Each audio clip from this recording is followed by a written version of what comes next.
So that's working, and let me do it this way. So this will be my first test to find out if I actually have enough juice to light all these. This power supply is 780 milliamps. The biggest power hog I've got is this red one right here, which is 75 milliamps alone. All these others should be in the 20 or so, so 12 times 20 is what, 240, plus 150 for those two is 390, 400, somewhere in there, plus a couple extras here and there. There's probably about 500 or 600 milliamps, and these all should light at their full brightness. And they do indeed.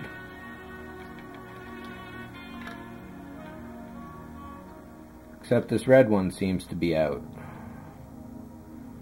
That could be bad, but I'll find out how that goes. So I was talking about serial and parallel, and in this case, if these are serial, and it looks like one of them burned out. So the problem with going positive to negative to positive to negative to positive to negative, it's like a string of Christmas lights, old-fashioned. One burns out, the whole string goes out, and you got to replace each one until you find out which little bastard screwed you over. So in this case, chances are 2 of these are good, 1 of them is bad. I just got to figure out which is which. And you can see these are probably pretty bright alone. And the same thing kind of happened here. Even though one of these is dead, there's 2 ways an LED can die. Either it totally burns and the positive negative separate inside the filament, or the positive and negative fuse together, and while that kills the bulb, it keeps the connection alive. And in each of these 2 cases, coincidentally, on this one, 2 of them are alive, 1 are dead, 2 of them alive, or 1 of them are dead. How it happened to happen that way, it's one of those weird coincidences is all it comes down to, really. But seeing that those red ones are dead is kind of too bad. So what I'm thinking of doing is, right now, each engine is wired to itself. So the green is wired up with the red on each side. What I'm going to do is cross-wire each of the greens to each other and each of the reds to each other. So that way if one red dies on one side, the other red should also die. Hopefully. That way, even in death, there will be a little symmetry going on rather than having one engine on, one engine off entirely.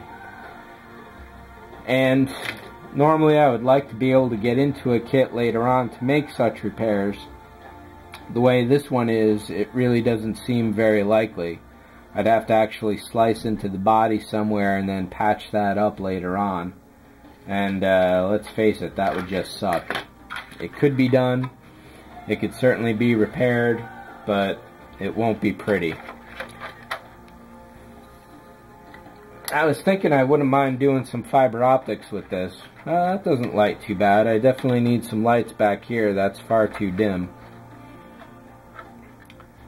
I don't know if it's going to pick up on the camera, but the windows themselves need some kind of backing, which is why usually you'd want to go with some kind of fiber optics.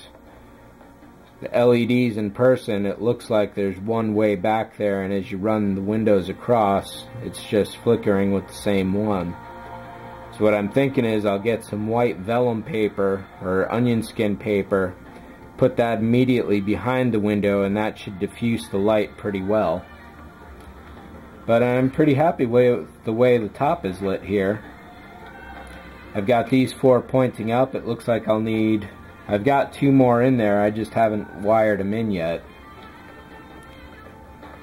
But the 6 pointing front should be good. I'm happy with their brightness there. And yeah, once I get these two back here lighting this area up, that will definitely be a nice one. One other trick I'm going to go with, and this will be the very first time I've ever done it.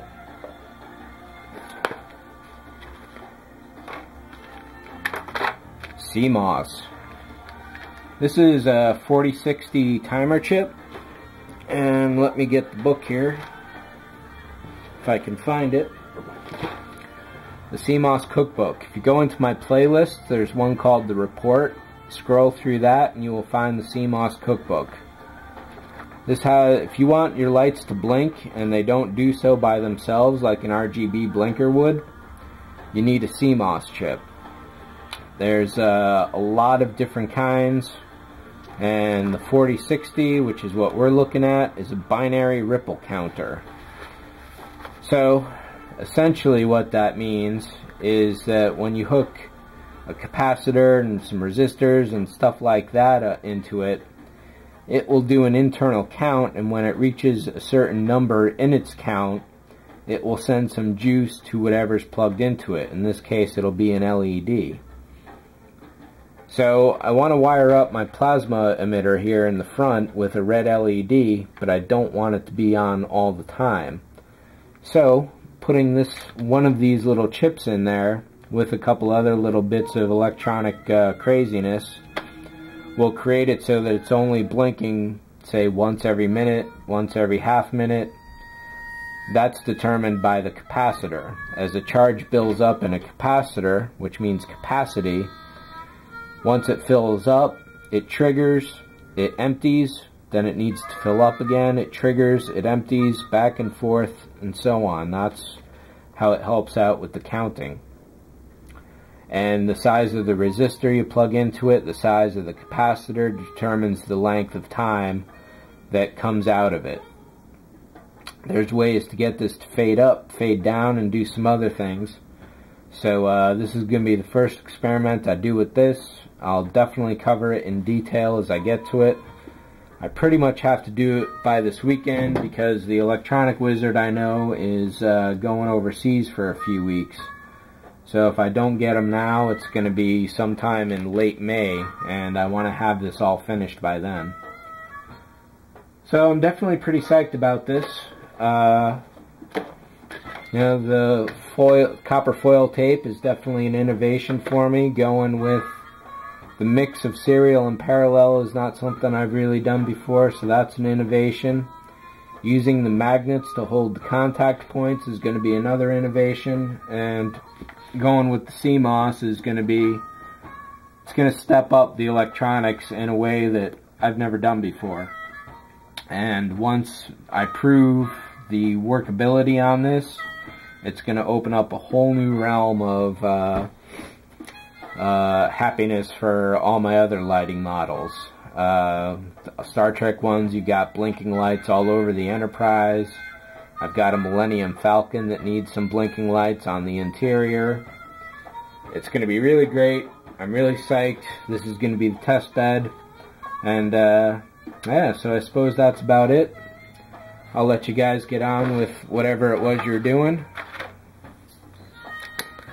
And you can say goodnight to the BoP for now. It's definitely going to be a great one. I'll do a little more work on it tonight, at least get the cross wiring going on.